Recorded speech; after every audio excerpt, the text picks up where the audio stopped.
Good morning बच्चों। Last class में हमने बात की थी मोलर द्रव्यमान की कि द्रव्यमान क्या होता है, अनुभार क्या है, परमाणु क्रमांक क्या है, ये सब बातें हमने की थी। तो आज हमारा नया टॉपिक है कि किस तरह से हम यौगिकों का, ठीक है ना बेटा, परमाणु भार ज्ञात करेंगे, यानी कि मोलर द्रव्यमान। ठीक है, रेडी है? चलिए बेटा बात करते हैं मोलर द्रव्यमान की। सबसे पहले हम लेते हैं वाटर, H2O। ठीक है बेटा, क्या लेंगे? H2O, वाटर की बात करते हैं। पानी का परमाणु भार निकालना है, यानी मोलर द्रव्यमान। ठीक है बेटा, मोलर द्रव्यमान। तो इसके लिए पानी का जो अणुसूत्र होता है यानी H2O। तो सबसे पहले हम देखेंगे कि वो किससे मिलकर बना हुआ है, किससे मिलकर बना हुआ है। अब किससे मिलकर बना है? सबसे पहले किससे मिलकर बना है बेटा? ये H2 यानी कि हाइड्रोजन से मिलकर बना है, ठीक है, और ऑक्सीजन से मिलकर बना है, यानी दो तत्वों से मिलकर बना है, जल, हाइड्रोजन और ऑक्सीजन। हाइड्रोजन के दो तत्व, दो हैं एलिमेंट्स हैं, और ऑक्सीजन का एक है। ठीक है, चलिए H2O। H का परमाणु भार कितना होता है बेटा? हाइड्रोजन का 1, ऑक्सीजन में कितना होता है बेटा? 16 यानी कि 16।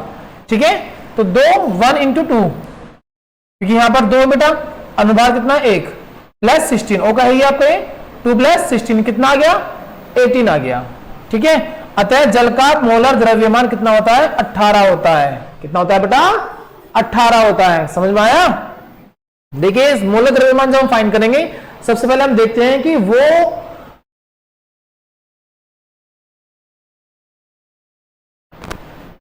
किससे मिलकर बना हुआ है, यानी कि यौगिक किन तत्वों से मिलकर बना हुआ है। तो वो आपका हाइड्रोजन और ऑक्सीजन से मिलकर बना हुआ है। तो हाइड्रोजन का परमाणु भार होता है 1 और ऑक्सीजन का होता है 16।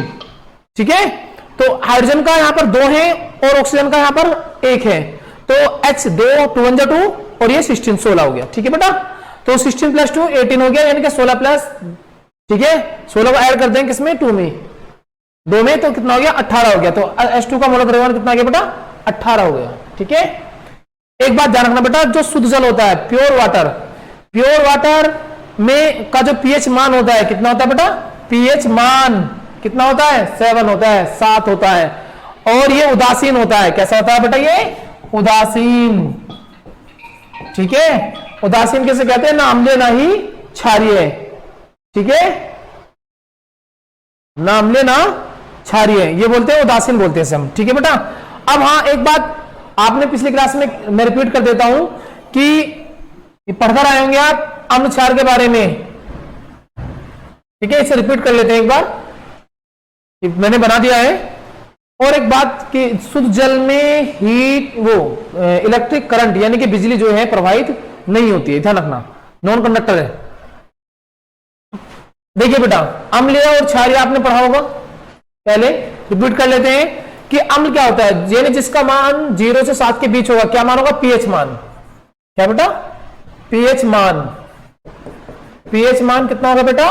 0 से 7 के बीच होगा तो वो अम्लीय होगा। और यदि पीएच मान 7 से 14 यानी 7 to 14 होगा, ठीक है ना, तो कितना होगा बेटा? वो क्षारीय हो जाएगा। वो क्या होगा बेटा? क्षारीय होगा। और 7 क्या होता है बेटा? उदासीन होता है, ना वो अम्लीय है ना वो क्षारीय है। ठीक है, तो हम अम्ल के बाद दोनों का अंतर देखते हैं। तो बेटा अम्ल क्या होते हैं? स्वाद में खट्टे होते हैं, पीएच मान 0 से 7 के बीच होता है। ठीक है, और जलीय विलयन में H पॉजिटिव आयन देते हैं अगर जल में से घोलते हैं, और ये नीले पेपर को लाल कर देते हैं। ठीक है, जितनी भी खट्टी चीजें हैं आपके, संतरा, नींबू, सब क्या बेटा? ये अम्लीय है। ठीक है, अब बात करते हैं क्षारीय की। क्षारीय इसके अपोजिट होते हैं, तीखे होते हैं, पीएच मान 7 to 14, जलीय विलयन में OH नेगेटिव आयन देंगे। क्या बेटा? ये नेगेटिव है, ध्यान रखना, OH माइनस आयन देंगे। और लाल लिटमस पेपर को नीला कर देते हैं। क्या कर देते हैं बेटा? नीला। ठीक है, समझ में आ गई? कोई प्रॉब्लम? चलिए, तो अम्लीय और क्षारीय की बात हो गई। ये आपने पहली क्लास में पढ़ा था, थोड़ा रिपीट हो गया। ठीक है, अच्छी तरह समझ में आ गया होगा, ध्यान से पढ़ रहे हैं तो। अब बात करते हैं क्वेश्चन नंबर 2 आगे की हम अपने, कि जो हम मोलर द्रव्यमान निकाल रहे थे। तो अब करते हैं कार्बन डाइऑक्साइड। किसका बेटा? Carbon dioxide. ऑक्साइड का, CO2 कार्बन डाइऑक्साइड गैस। आपको पता है बायो आप पढ़ते हैं, बायो में बताया जाता है कि ऑक्सीजन गैस हम लेते हैं सांस में और कार्बन डाइऑक्साइड को छोड़ते हैं। ऑक्सीजन गैस को, ठीक है, श्वसन क्रिया में ऑक्सीजन गैस हम लेते हैं और कार्बन डाइऑक्साइड को छोड़ते हैं, ठीक है।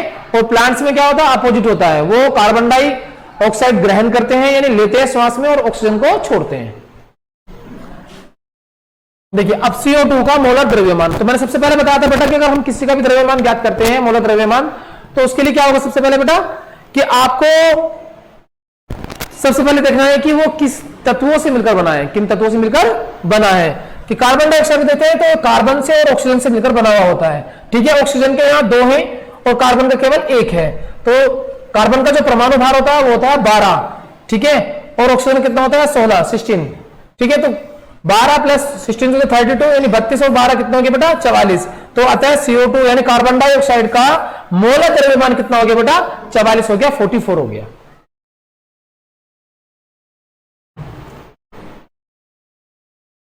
ठीक है। अब इसी तरह बेटा मैथेन का है, मैथेन CH4, ठीक है। ये दलदली स्थानों पर पाई जाती है मैथेन गैस। अब ये किस किस से मिलकर बनी हुई है, C कार्बन और हाइड्रोजन, यानी कार्बन और हाइड्रोजन से मिलकर क्या बनी हुई है आपकी मैथेन गैस बनी हुई है।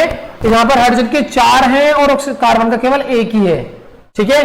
तो कार्बन 12 हाइड्रोजन 1, तो कार्बन 1 4 यानी किलोमीटर कितना आ गया बेटा मोलर द्रव्यमान 16 आ गया। कितना आ गया 16 16। बात समझ में आ गई?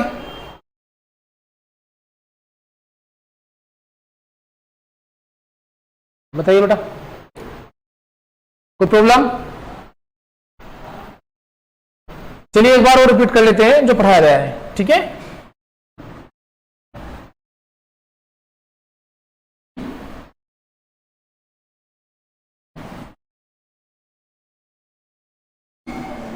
देखिए मोलर द्रव्यमान, पहले हमने परमाणु भार परमाणु क्रमांक के बारे में बात की थी बेटा, उसमें बताया था कि द्रव्यमान की परमाणु भार क्या होता है, परमाणु क्रमांक क्या होता है।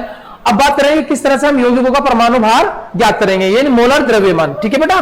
तो सबसे पहले हमारा क्वेश्चन था H2O यानी वाटर का पानी का द्रव्यमान परमाणु भार, या फिर कह सकते हैं मोलर द्रव्यमान या आणविक द्रव्यमान जब ज्ञात करते हैं तो H2O सबसे पहले हम क्या देखते हैं बेटा, सबसे पहले यौगिक में देखना है कि वो किन तत्वों से मिलकर बना हुआ है। सबसे पहले तो ये हाइड्रोजन और ऑक्सीजन से मिलकर बना हुआ है, हाइड्रोजन होता है 1 ऑक्सीजन होता है 16, ठीक है।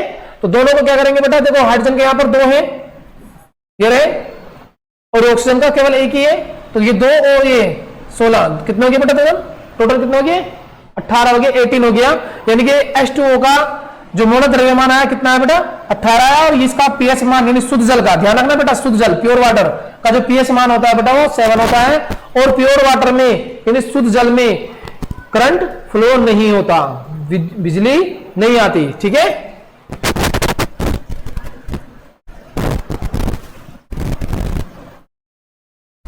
चलिए बात करते हैं अम्ल और क्षारीय। अम्ल क्या होते हैं, स्वाद में खट्टे होते हैं, और ये क्षार क्या होते हैं, स्वाद में तीखे होते हैं। इनका पीएच मान 0 से 7 के बीच में होता है, इनका पीएच मान 7 से यानी 7 to 14 के बीच में होता है। जलीय विलयन में अगर जल में आप घोलते हैं तो देखने के बाद क्या पता लगा बेटा, ये कि H पॉजिटिव आयन देते हैं, जबकि क्षारीय जलीय विलयन में OH नेगेटिव आयन देंगे, माइनस का आयन देगा। और नीले लिटमस पेपर को क्या कर देता है बेटा, ये लाल कर देता है, ध्यान रखना नीले को लाल कर देता है। अभी आप एक लिटमस पेपर लाइए दुकान से और आप टेस्ट भी कर सकते हैं, ठीक है। नीला लिटमस पेपर लेकर आइए और उस पर ना थोड़ा सा नींबू पे उसे लगा दीजिए, तो देखेंगे इसका कलर चेंज हो जाएगा। क्या जाएगा बेटा, इसका कलर चेंज हो जाएगा, नीले से लाल हो जाएगा, नहीं ब्लू से रेड में कन्वर्ट हो जाएगा, और ये लाल क्या जाएगा बेटा नीला। अब ये तो बात हो गई हमारे अम्लीय क्षारीय की। उसके बाद हम करते हैं कार्बन डाइऑक्साइड का मोलर द्रव्यमान। यानी कार्बन डाइऑक्साइड मैंने बताया था बेटा अभी कि कार्बन डाइऑक्साइड को हम छोड़ते हैं और ऑक्सीजन को ग्रहण करते हैं, ये श्वसन क्रिया में ये होता है। और प्लांट्स में इसका पौधों में उल्टा होता है कि वो कार्बन डाइऑक्साइड को ग्रहण कर लेते हैं और ऑक्सीजन को छोड़ते हैं, तो ये क्रिया चलती रहती है। अब ऐसी बात करते हैं कार्बन डाइऑक्साइड की। तो कार्बन डाइऑक्साइड में कैसे करेंगे बेटा कि CO2 का मोलर द्रव्यमान। सबसे पहले वो देखेंगे कि किससे मिलकर बना है, कार्बन से और ऑक्सीजन से, कार्बन से और ऑक्सीजन से मिलकर बना है दोनों। ऑक्सीजन के 2 है, कार्बन का 1 है, तो कितना हो गया बेटा 44। तो अतः CO2 का मोलर द्रव्यमान कितना हो गया 44, ठीक है। इसके बाद करते हैं मेथेन का मोलर द्रव्यमान। मेथेन का मोलर द्रव्यमान जब हम निकालेंगे तो वही सबसे पहले मेथड देखेंगे आप कि सबसे पहले किससे मिलकर बना है, ये कार्बन और हाइड्रोजन से। कार्बन का जो परमाणु भार होता है ये 12 है और हाइड्रोजन का कितना होता है बेटा 1 होता है, 1 होता है। ठीक है, टोटल कितना है फाइन आपका 16 आ गया, तो CH4 का मोलर द्रव्यमान आ गया 16। तो ठीक है बेटा, आज आपको मोलर द्रव्यमान निकालना सिखाया गया है, तो सभी बच्चों को समझ में आया होगा। और यदि नहीं आया तो आप एक बार वीडियो को रिपीट कर सकते हैं, देख सकते हैं और इसे अपने कॉपी में नोट करना है ध्यानपूर्वक।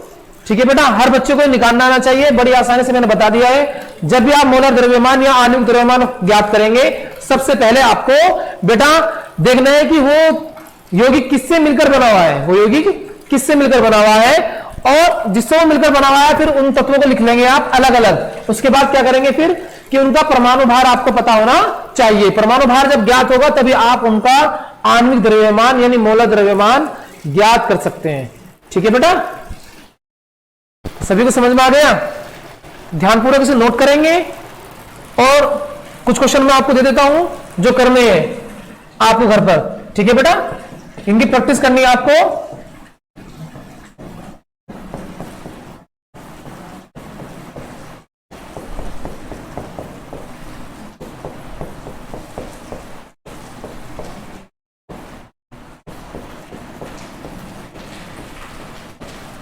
ठीक है बेटा, 5 क्वेश्चन आपके पास में। Na2SO4 सोडियम का 23 होता है। ठीक है बेटा, लिस्ट आपको भेजी जा चुकी है, बताई जा चुकी है कि किसका परमाणु भार कितना होता है, ये आपको पहले से पता है, उसमें आप देख सकते हैं। तो सोडियम का यानी सोडियम सल्फेट हो गया, कैल्शियम कार्बोनेट, हाइड्रोक्लोरिक अम्ल है, ये एसिड है। H2SO4 ये भी सल्फ्यूरिक एसिड है। Na2CO3 यानी सोडियम कार्बोनेट जिसे धावन सोडा कहते हैं। तो इनका घर में फाइंड करेंगे, देखेंगे ना सोल्व करके। ठीक है बेटा, ओके।